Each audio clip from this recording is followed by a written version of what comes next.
Hey guys, and welcome back to this channel. In this video I'll be showing you guys how you can add the glitch and flash video transition in CapCut PC.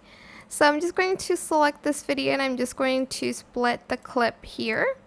I'm going to select transitions, I'm going to then select glitch, and I'm going to add in the glitch and flash. There's three options, I think. This is a pro feature, by the way, so there's one of that, 2 and 3. Okay, so there's 3, so you just select whichever one you want and you're just going to drag it to your video. You can also adjust the duration. This one's the first one, this one's the second one, and we also have this, which is the third one. And yeah, that is pretty much it, really. I like the first one a little bit better. I hope this tutorial was helpful for you guys.